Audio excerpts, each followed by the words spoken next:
we play free. I think, we pass more than any team in the NBA. We're third in pace. We run, we pass, we play free. I think the notion of Ben feeling the Celtics defense is true. But, I give them credit a lot. I think the spirit in which we play, you're talking about offense, it is what it is. That's who we are. That's how we played, and I hope that we continue to play it. And I especially hope that we are able to play it in a half-court game with more movement than I feel like we have done so far. Ben talked a lot about just kind of mentally took himself out of it. How much of that is on you guys need to develop more counters to what Boston's doing, and how much of it is getting in his ear and saying, look, I gotta push him forward and do more. I think it's almost the opposite. I feel that the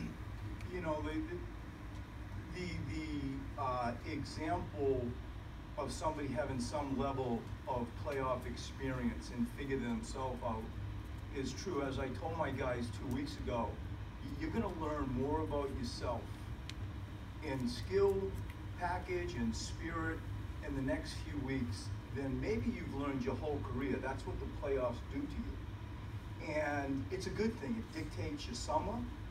You're reminded of what happened last about, this is how teams guard me as an example. And I feel like the Celtics, I give them credit with the defense, as I've said many times. I think the fact that you're in the Boston Garden and, you're having to deal with that side of it, you get hit in the mouth in the second period, it's the playoffs. Some of it you just have to experience. And some of it is me helping put him in like some different situations, but I feel like the greater notion that you should be hearing, or I hope you're hearing, is sometimes, it's the ready, fire, aim stuff. Like, you just got to put your head down and figure some stuff out. And I feel like schematically, there are some tiny few things that we will do to help him. But I feel like internally, as he starts feeling more comfortable about this environment and, what specifically we want offensively as an example, that also will help him. I know it's probably not the time to do it, but I remember you talked earlier this year that you see Simmons at some point as a 1, maybe also as a 4. And something like that get him going? And like you guys ran with that, and fair enough a little bit.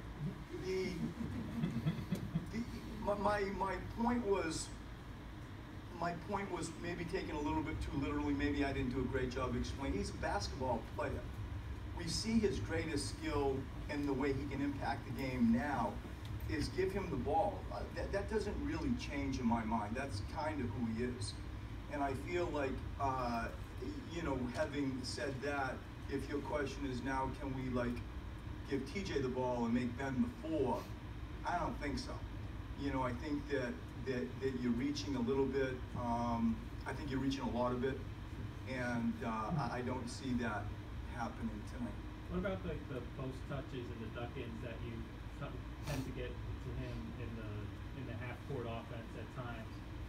Did you see enough of that in the first 2 games, or does there need to be more of that, or are they taking that away? No, I hope to get more of that, but I think what we've all seen, and the math backs it up, to think like you're just going to go down and, I'll use an example of like floppy, just a simple turnout, bring JJ off a down screen, post Ben, there he is. That's not getting it done. To do something creatively and out of movement where he can find open space and find the rim out of our side-to-side motion a little bit, I think what Brian was asking at the start, what I hope to see a little bit different about playing free, I feel like in those environments, you can have a better chance of exploiting his 6'10" frame. They've done a good job with Tatum on him and Morris on him. It's not like they put Rozier on him. At times they switch out and he finds somebody like Rozier on him. Those times especially come to my mind. When you say that your players are going to learn a lot about themselves in the playoffs, TJ specifically, what do you think he should be taking away from the playoffs? That he's a good player and can play in the NBA for the next 15 years. Really, I'm thrilled for him personally. He he gets to show everybody what we kind of guessed and grew and nurtured and think. And so on, you know, pretty big stage, he shows how he can change a game. You know, like he had played the last, 3 minutes, I think, of the third period and played the first 7 of the fourth. And, did a good job. And so there I am, like, do you go with Ben Simmons, who you've seen for 88 games, or do you play TJ 13 minutes in a row? And I did what I did, and I do it again. But in that environment, like, he shined, he changed the game for us and got us back on track. And I think, and I hope the league sees and the fans see what I see and have seen.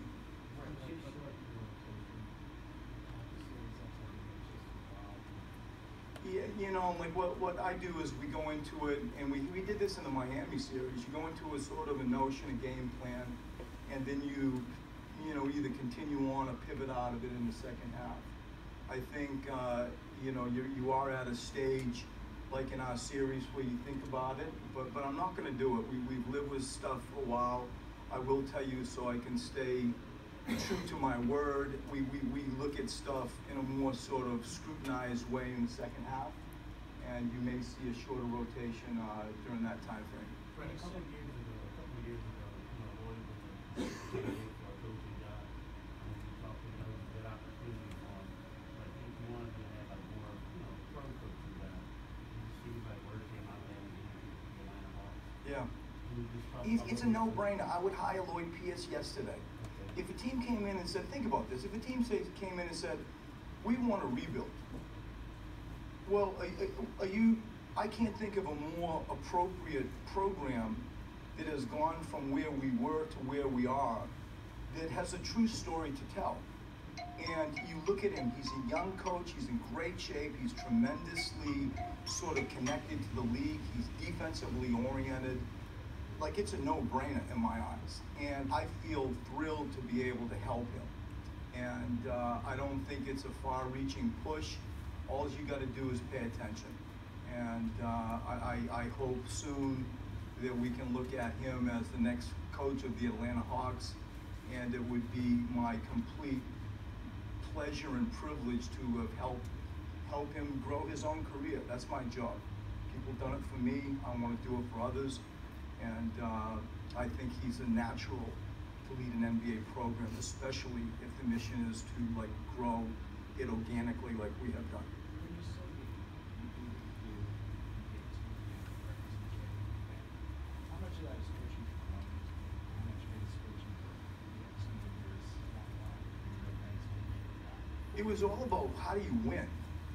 I do think, and I said it, he has to experience that to grow, and I stand by that. But my belief was, TJ had just played 13 consecutive minutes. I've seen Ben for 88 games. He's pretty good. He's the rookie of the year, in my opinion. And so to make it anything deeper or bigger, I'm going to go with Ben Simmons. And I did, and I would do it again. And, the decision was born out of, I want to win first, and then the side notion of, for sure, it's a great growth opportunity for him. In your years with the Spurs, probably up to more often than down to game frequency, how's it?